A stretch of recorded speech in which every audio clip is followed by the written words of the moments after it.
আসসালামু আলাইকুম। আন্তর্জাতিক রিসেন্ট খবরে আপনাকে স্বাগত। শুরুতে জানাবো আমাদের হাতে থাকা সর্বশেষ বিশ্বের গুরুত্বপূর্ণ সংবাদ, এরপর বিস্তারিত। পুরোদমে ইরান ইসরায়েল হিজবুল্লাহ যুদ্ধ চলছে, আর এই মুহূর্তে পৃথিবী এসে দাঁড়িয়েছে তৃতীয় বিশ্বযুদ্ধের দ্বারপ্রান্তে। শুরুতেই জানাবো আমাদের হাতে থাকা সর্বশেষ ভয়ঙ্কর যুদ্ধের গুরুত্বপূর্ণ আপডেট সংবাদ। গাজা যুদ্ধে ইসরায়েলি সেনা নিহত বেড়ে 800।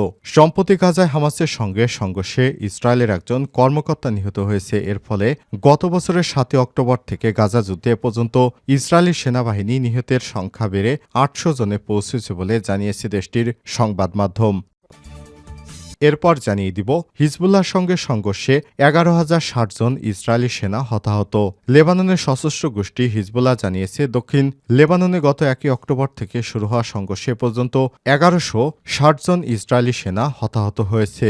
এতেই ভয়ানক বিপদে পড়েছে দখলদার ইসরায়েলি বাহিনী।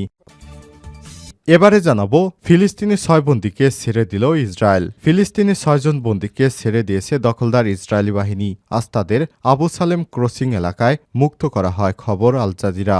অবমুক্ত বন্দীরা রাফা, গাজা সিটি, জাবালিয়া শরণার্থী শিবির ও বাইত হানুনের অধিবাসী। অবমুক্ত বন্দীরা জানিয়েছেন যে বন্দিশালায় তাদেরকে বিশ্রী ধরনের গালিগালাজ এবং অশ্লীল কথাবার্তা বলা হতো। বিভিন্ন ধরনের শারীরিক ও মানসিক টর্চার করা হতো। এদিকে ইরানের পারমাণবিক গবেষণা কেন্দ্রে ইসরায়েলি হামলার দাবি অস্বীকার রাফায়েল গ্রোসির। ইরানের পারমাণবিক গবেষণা কেন্দ্রে ইসরায়েলি হামলার দাবির বিরোধিতা করেছেন জাতিসংঘের পারমাণবিক নজরদারি সংস্থা IAEA মহাপরিচালক রাফায়েল গ্রোসি। তিনি বলেছেন, ইসরায়েলি প্রধানমন্ত্রী বেঞ্জামিন নেতানিয়াহু দাবি করেছেন যে তার বাহিনী 26 অক্টোবর ইরানের একটি পারমাণবিক স্থাপনায় হামলা করেছে। তিনি এটি মিথ্যা কথা বলেছেন। ইরানের দীর্ঘকাল ধরে কোনো পারমাণবিক কার্যকলাপের সঙ্গে যুক্ত ছিল না। তাদের এ বিষয়কে কার্যক্রম ছিল সুদূর অতীত প্রসারী। এ ব্যাপারে সম্পূর্ণ মিথ্যাচার করেছেন নেতানিয়াহু। এবং সর্বশেষ জানাবো তোশাখানার নতুন মামলায় জামিন পেলেন ইমরান খান। তোশাখানার নতুন মামলায় জামিন দেওয়া হয়েছে পাকিস্তান তেহরিক ইনসাফ পিটের প্রতিষ্ঠাতা চেয়ারম্যান ইমরান খানকে। আজ ইসলামাবাদ কোর্ট IHC তার জামিন আবেদন মঞ্জুর করেন। জামিন আবেদন গ্রহণ করেছেন বিচারপতি মিয়াঙ্গুল হাসান আওরঙ্গজেব। প্রিয় দর্শক, এতক্ষণ শুনছিলেন সংবাদ শিরোনাম, এবারে বিস্তারিত। তবে তার আগে বন্ধুরা অনুরোধ থাকবে সংবাদটিতে একটি লাইক দিন। এই চ্যানেলে আপনি নতুন হয়ে থাকলে আমাদের সংবাদটি দেখতে দেখতে চ্যানেলটি সাবস্ক্রাইব করে রাখুন, যাতে করে বন্ধুরা আমাদের পরবর্তী লেটেস্ট আপডেট সংবাদগুলো সবার আগে আপনার কাছে পৌঁছে যায়। আর বন্ধুরা, গাজা যুদ্ধে আপনি যদি নিরীহ ফিলিস্তিনি এবং নিরীহ লেবাননিজদের ভালোবেসে থাকেন তাহলে কমেন্টে ইয়েস লিখে বিশ্ববাসীকে জানিয়ে দিন আপনি বিশ্বের কোন দেশ থেকে আমাদের এই সংবাদটি দেখছেন এবং শুনছেন। এবারে বিস্তারিত। গাজা যুদ্ধে ইসরায়েলি সেনা নিহত বেড়ে 800।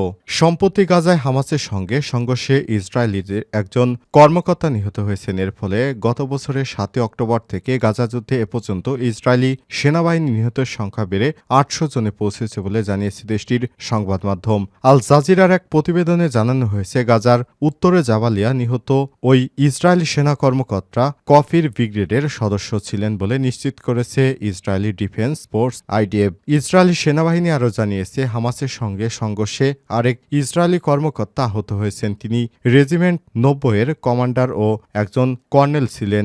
ইসরায়েলি সেনাবাহিনী পরিচালিত রেডিওর এক প্রতিবেদনে উল্লেখ করা হয়েছে নিয়ে 2023 সালে 7 অক্টোবর থেকে শুরু হওয়া গাজা যুদ্ধে ইসরায়েলি সামরিক বাহিনীর 800 সেনা এবং কর্মকর্তা নিহত হয়েছে, যাদের অধিকাংশই গাজা উপত্যকায় নিহত হয়েছে। অন্যদিকে একই সময় ইসরায়েলি বাহিনীর অভিযান এবং আগ্রাসনে প্রায় 44,000 ফিলিস্তিনি নিহত হয়েছে, যাদের মধ্যে বেশিরভাগই নারী এবং শিশু। এছাড়াও আহত হয়েছে 1,04,092 জন। এই গণহত্যা গাজার জনসংখ্যার উপর এক গভীর মানবিক সংকট তৈরি করেছে।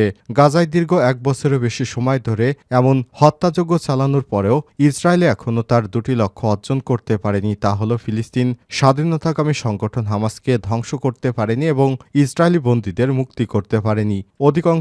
অধিকতর সংস্থাগুলোর মতে ইসরায়েলি বাহিনী গাজায় ধারাবাহিকভাবে বিমান হামলা এবং গোলাবর্ষণ চালিয়ে যাচ্ছে, যার প্রধান শিকার হচ্ছে বেসামরিক জনগণ ও বিশেষত নারী ও শিশু।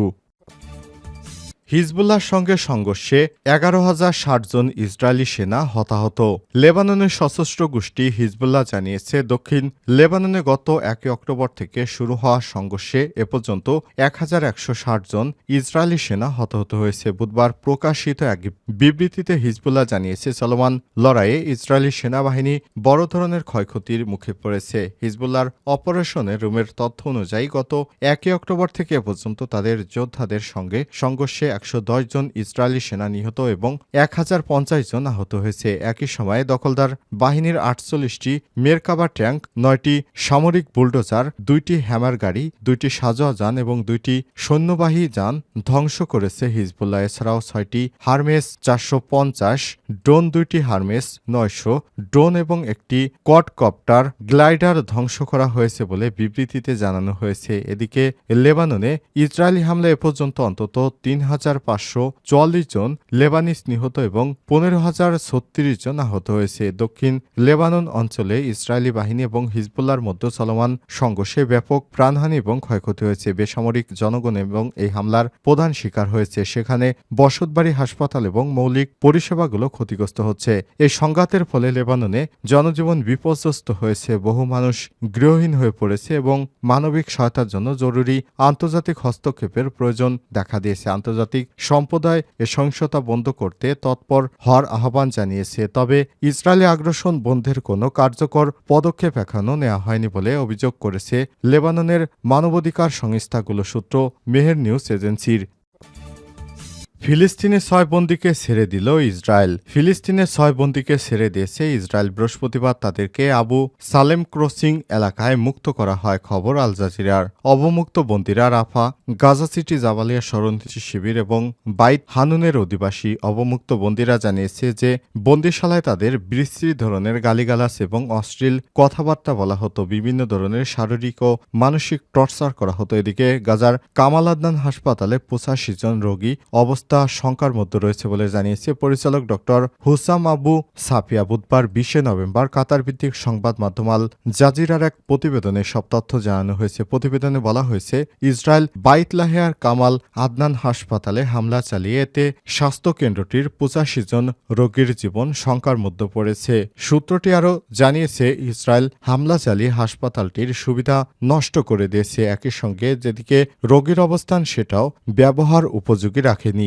ডক্টর হুসাম আবু সাফিয়া বলেন, হাসপাতালটিতে 85 জন আহত হয়েছে, তাদের অধিকাংশই নারী এবং শিশু। ওষুধের ঘর বিপন্ন হয়, ওষুধের অভাবে তারা মৃত্যু সংখ্যার মধ্যে রয়েছে।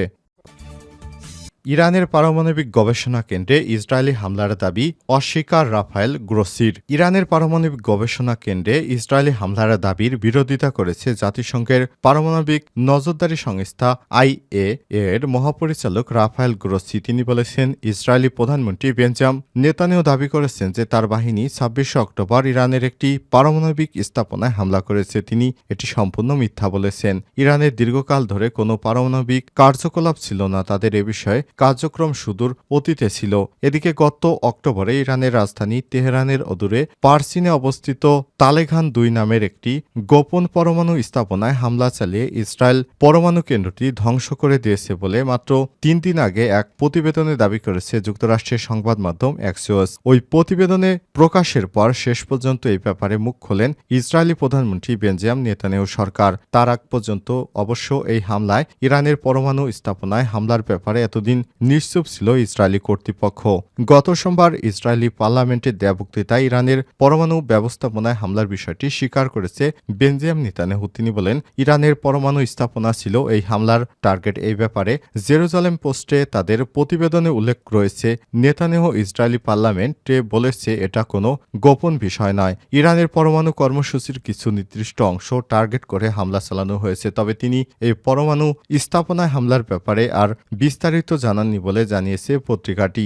ইসরায়েলি হামলায় হামাস প্রধান ইসমাইল হানিয়া এবং হিজবুল্লাহ প্রধান হাসান নাসরুল্লাহর হত্যার প্রতিশোধ নিতে গত 1 অক্টোবর ইসরায়েলের অভ্যন্তরে ব্যাপক ক্ষেপণাস্ত্র হামলা চালায় ইরান। সব মিলিয়ে ইসরায়েলের বিভিন্ন সামরিক স্থাপনা টার্গেট করে প্রায় 2 শতাধিক ক্ষেপণাস্ত্র ছড়ে ইরান। এর জবাবে গত 26 অক্টোবর ইরানের অভ্যন্তরে পাল্টা হামলা চালায় ইসরায়েল। মূলত ইরানের বিভিন্ন সামরিক স্থাপনা লক্ষ্য করে ইসরায়েলের সব হামলা চালানোর দাবি করলেও সেসব কোনো জ্বালানি কিংবা পরমাণু পরমাণু স্থাপনাকে হামলার টার্গেট করা হয়েছে এমন দাবি থেকে বিরত থাকে ইসরায়েলি কর্তৃপক্ষ। তবে এই হামলায় ইরানের 3টি সোভিয়েত নির্মিত S-300 আকাশ প্রতিরক্ষা ব্যবস্থা ধ্বংস হয়েছে বলে দাবি করে ইসরায়েলি প্রধানমন্ত্রী নেতানিয়াহু। অবশ্য নেতানিয়াহুর এসব দাবির ব্যাপারে এখনও আনুষ্ঠানিকভাবে কোনো মন্তব্য জানায়নি ইরান।